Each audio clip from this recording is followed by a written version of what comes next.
कई बार तो मैंने कहा ना सर ऐसे रिजल्ट 15% नहीं आ रहा। तुम्हें क्या लग रहा है इंस्टीट्यूट अगर 15% रिजल्ट दे रहा है तो इंस्टीट्यूट ने कसम खा रखी है तुम्हारी लंका लगाने की? ये कोई बात थोड़ा होती है सर, हर बार हम ब्लेम थोप दें इंस्टीट्यूट के ऊपर, ऐसा नहीं होता यार, कहीं ना कहीं तो कमियां हमारी भी रही होंगी ना।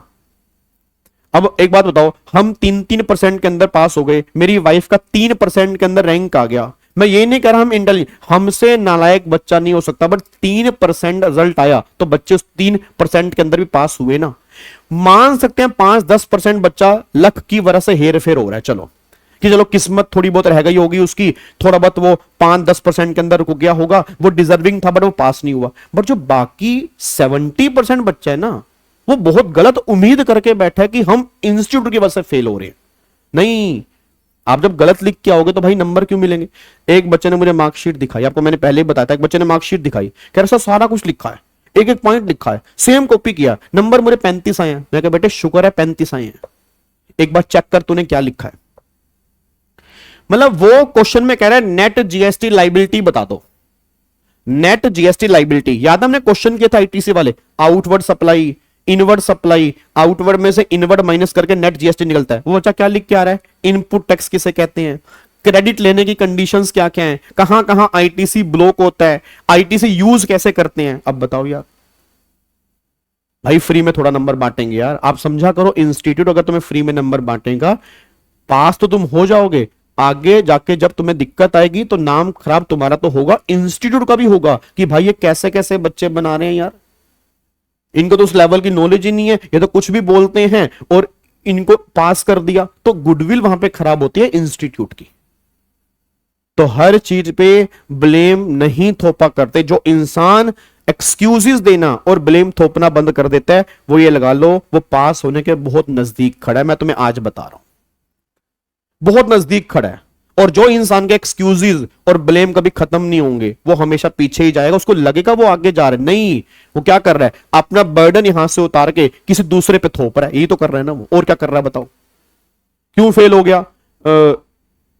तैयारी मैंने 15 दिन पहले स्टार्ट की थी, घर में शादी थी, खांसी जुकाम हो गया था, टीचर ने ही फुद्दू पढ़ाया, कुछ करवाया ही नहीं।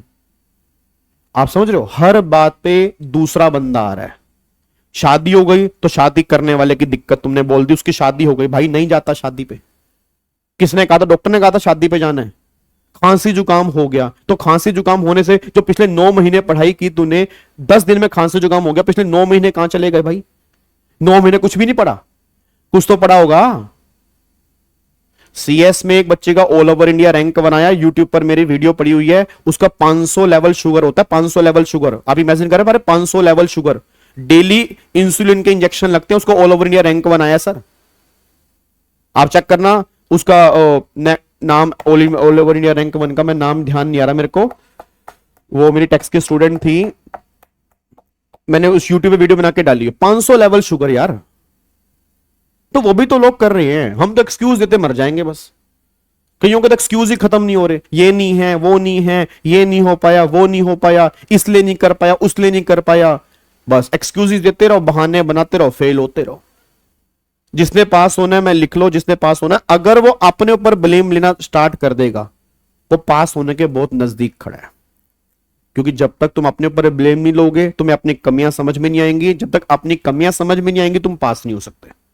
अपनी कमियां ढूंढ के ही पास होंगे, ये बात ध्यान दो, दूसरों पर ब्लेम ठोक के पास नहीं हो सकते आप। आपको अपने ऊपर ब्लेम लेना पड़ेगा कि हाँ मेरे से होता धोनी, धोनी क्या बोलता है, भैया मेरी गलती थी, मेरी गलती वजह से मैच हारे, तो ब्लेम लेना सीखो, इसमें कोई दिक्कत वाली बात नहीं है कि हाय मैं ब्लेम ले लूंगा, दुनिया मेरे ऊपर क्या बोलेगी।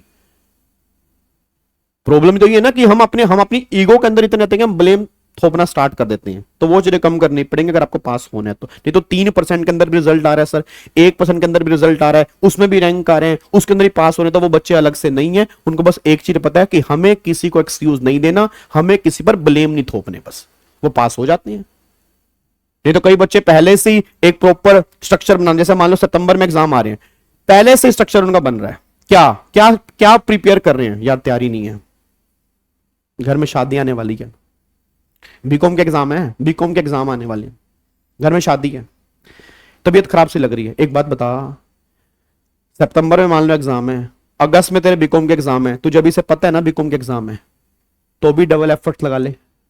नहीं वो नहीं लगा सकता, बीकॉम के एग्जाम है ना, बीकॉम के एग्जाम आ रहे हैं, घर में शादी आ रही है, 5 दिन शादी में व्यर्थ वेस्ट हो जाएंगे, 5 दिन, 5 दिन अगर तेरे शादी में वेस्ट हो जाएंगे तो अब डबल पढ़ाई कर ले तू।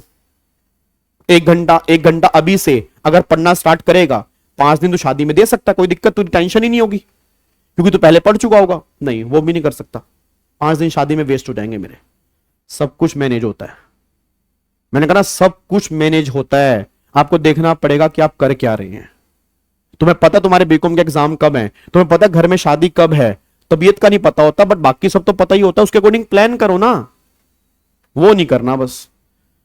चलो वापिस आओ, पास होने का एक ही तरीका प्रैक्टिस प्रैक्टिस प्रैक्टिस तो है ही है।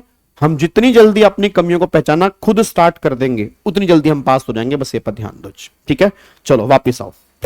तो मैं क्या कह रहा था, अब क्या होता है बच्चे एग्जाम में आते हैं, तो बच्चे एग्जाम में आते हैं तो बच्चा पता क्या बोलता है, 700 रुपए का, सबसे पहली गलती क्या करता है कि 700 रुपए का आईटीसी नहीं मिलेगा। सर जी काबा सर जी ये आरसीएम वाला जीएसटी है, ये आरसीएम वाला जीएसटी है, तो 700 रुपए का आईटीसी नहीं मिलेगा। मैं कहा क्यों नहीं मिलेगा? सर ये तो रिसीवर पे कर रहे हैं ना। मैं कहा तो रिसीवर पे कर रहा है तो उससे क्या होगा, है तो भाई इनपुट टैक्स ही ना यार। अब ये देखो बर्डन किसकी जेब पर आ रहा है, मैं दोबारा बोल रहा हूं बर्डन किसकी जेब पर आ रहा है, बर्डन यहां भी जेड की जेब पर है, यहां भी जेड की जेब पर है। तो अगर बर्डन जेड की जेब पर है तो जेड के लिए ये दोनों इनपुट टैक्स हैं। फर्क बस इतना सा है कि ये 500 रुपए जेड के बिहाफ पे एक्स ने गवर्नमेंट को दिए और ये 700 रुपए जेड के बिहाफ पे जेड ने ही गवर्नमेंट को दिए। फर्क बस इतना सा है कि गवर्नमेंट को देने वाला पर्सन चेंज हो गया, बर्डन जो है वो जेड की जेब पर है। जब बर्डन जेड की जेब पर है तो आईटीसी वो दोनों का क्लेम करेगा। कंडीशंस आगे जाके अगर वो कंडीशन सेटिस्फाइड हो जाती हैं तो आईटीसी मिल जाता है। पहली बात तो ये क्लियर करो, क्या फॉरवर्ड चार्ज वाले जीएसटी का आईटीसी मिलता है? मिलता है। क्या रिवर्स चार्ज वाले जीएसटी का आईटीसी मिलता है? मिलता है। ये दिमाग में क्लैरिटी लेकर आओ पहले तो, किसी के बहकावे में किसी की बातों में नहीं आना। मैं आपको बार बार कह रहा हूं फॉरवर्ड चार्ज वाले का भी आईटीसी मिलता है, रिवर्स चार्ज वाले का मिलता है। जब मैं तुम्हें मास्टर क्वेश्चन कराऊंगा तुम्हारे एग्जाम के ही, आपको दिखाऊंगा ये पॉइंट कितनी बार उसने एग्जाम के अंदर टेस्ट किया हुआ, क्योंकि बच्चा हर बार यहां पे गलती करके आ रहा है। एग्जामिनर भी पागल नहीं है, वो एक पॉइंट बार बार पूछ रहा है, बार उसको पता है वो बार बार क्यों पूछ रहा है, उसको पता है कि तुम यहां पे गलती करके आ रहे हो।